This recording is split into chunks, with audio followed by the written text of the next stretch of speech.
interpretation and what those facts mean to us. Absolutely. And how the story we're telling. And, and it's like when I work with my clients, I don't use right and wrong because that's not productive.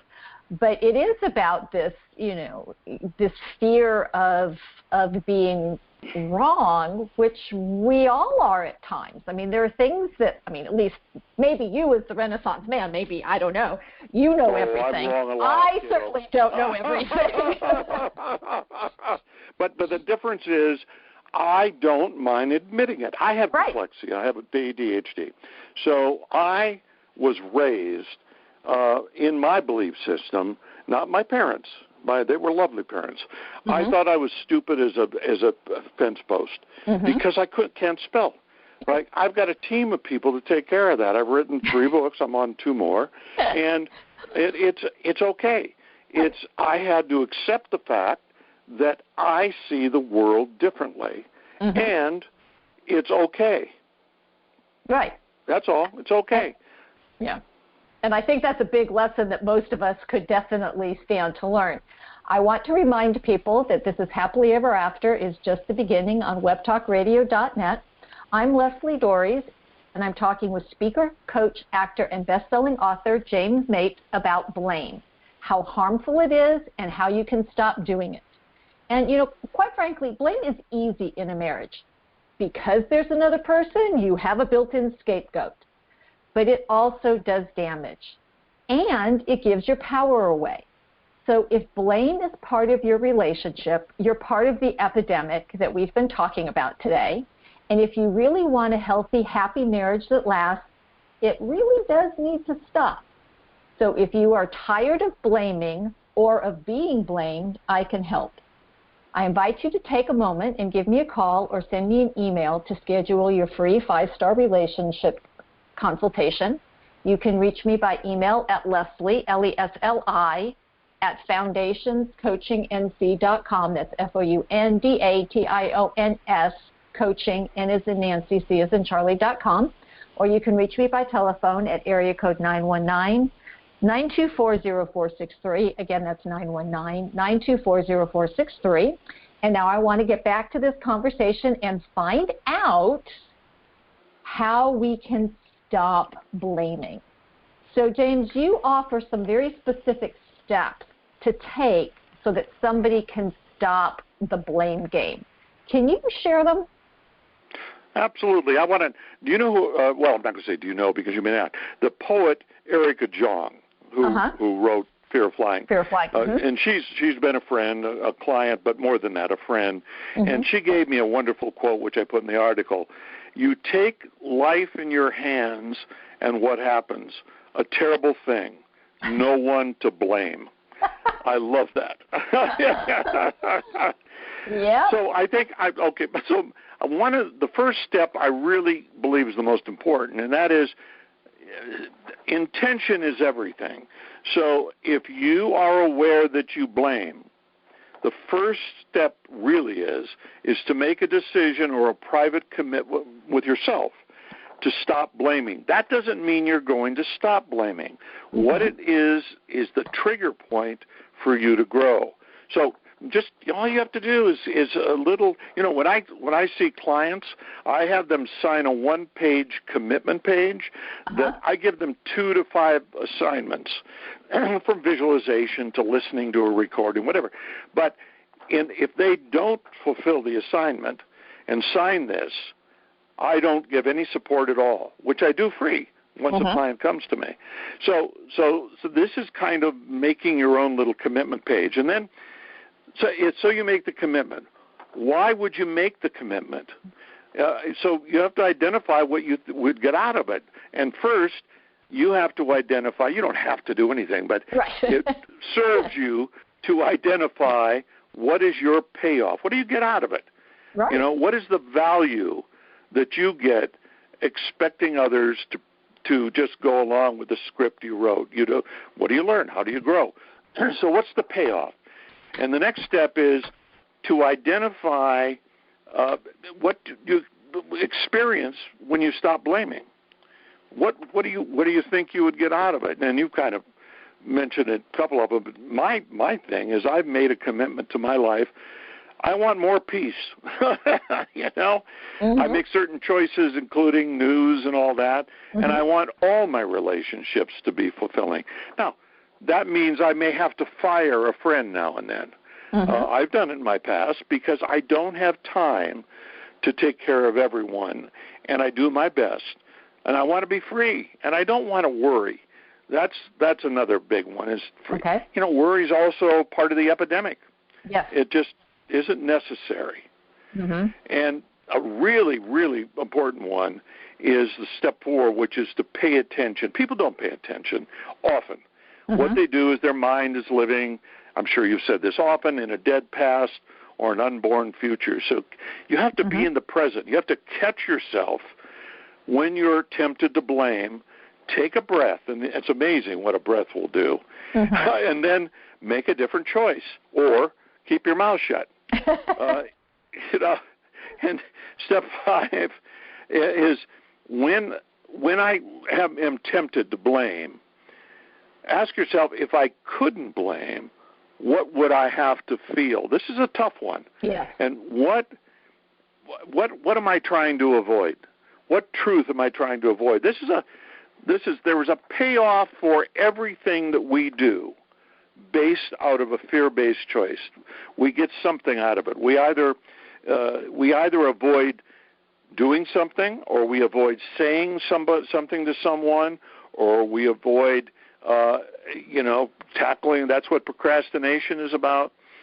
And so that's really important to understand. And then, to realize and give yourself permission that this is going to take time. This isn't something you're going to do tomorrow. But once you start, I guarantee you within 30 days you'll catch yourself. And if you slip up, hey, that's all right. Nobody's perfect. I slip up all the time with my stuff. Especially when I slip into fear now and then. And I don't do it often, but when I do, I've learned to catch myself.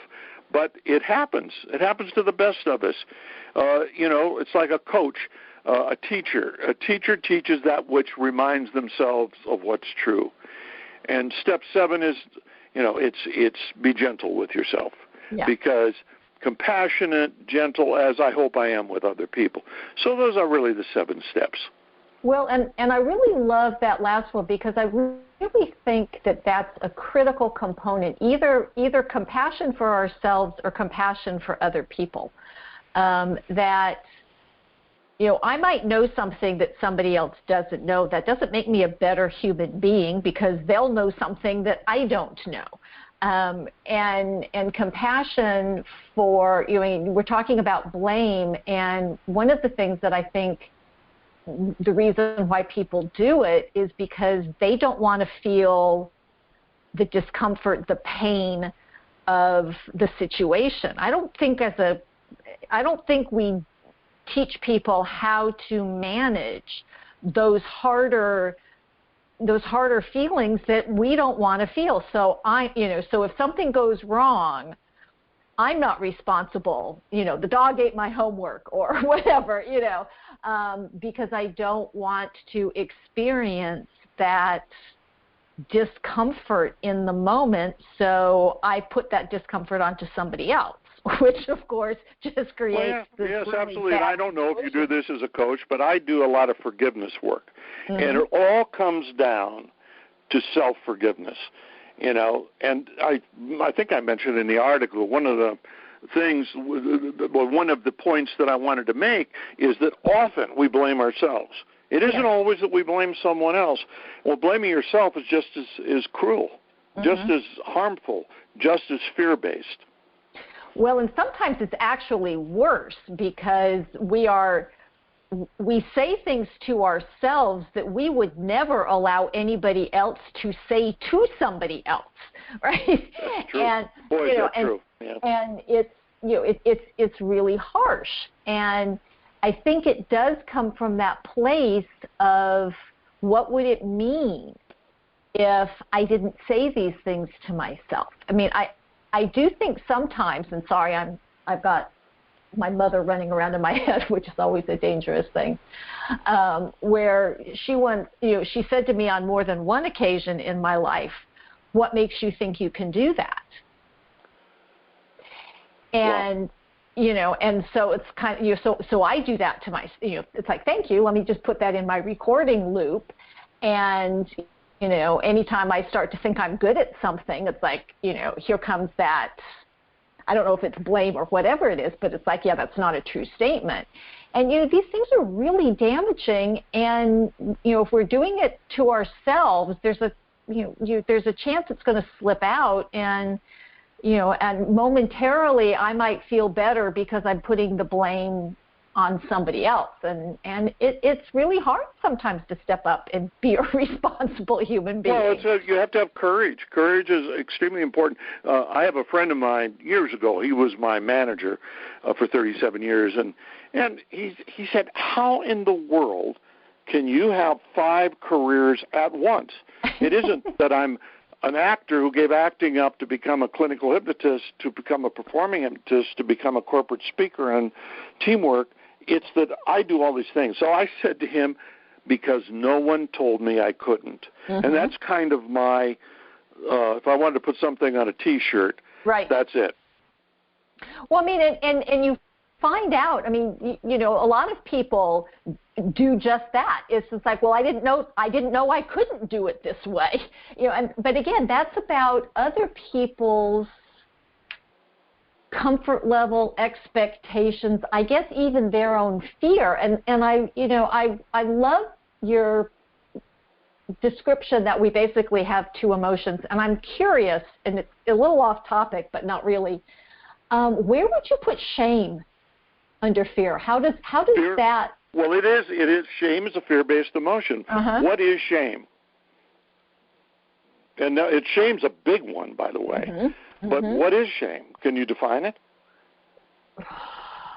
That's a tough one because it is. Because people just assume shame is shame, but it has a lot to do with sexuality. It has to do with I don't do enough in the world. Being good it enough. Has to do with I don't deserve. Mm-hmm. It has to do with I don't contribute enough. And usually it has to do with comparing yourself to someone else. Otherwise, well, unless, of course, you were raised in certain religions, and people ask me, what am I? Well, I was raised as a Christian, but I am a spiritual person. Mm-hmm. And I have traveled the world probably 5 times. I've gone to India. I've studied there. I've studied Taoism. I've studied everything, and I borrow a lot from Buddhism, and I borrow the good stuff, because at the center and the core of all religion, before it gets the bad stuff, is love, compassion, and service. Sounds pretty good to me. Yeah. If you feel shame, do something for someone else. And I try to, once a day, I have a commitment. I make 1 phone call, because people, to someone, a friend, an acquaintance, someone who I haven't spoken to in a while, because it makes me feel good. But more than that, you have no idea what it means to the person on the other end. I just had, I would say 3 weeks ago, something, I won't say what, but I just texted someone, and I said, listen, take it easy on yourself. You're a friend of mine, and, just forgive yourself for what happened. And I thought it just went by the wayside. And then he told me, he said, you don't know what that simple text meant to me. Well, I mean, and it's this idea that, and I say this to my clients, and when I say it to my clients, I'm actually also saying it to myself, is of that course. We all have worth simply because we are. We don't have to earn it, but that's what a lot of us try to do. And I think this is where blame comes in, where it's like, well, if I fall short, this is vulnerability, this is all of this, this is courage, this is if I fall short, what does it mean for me to acknowledge that? And but again, at first it's painful. You know, it's like, well, I messed up. You know, even though I didn't intend to mess up, I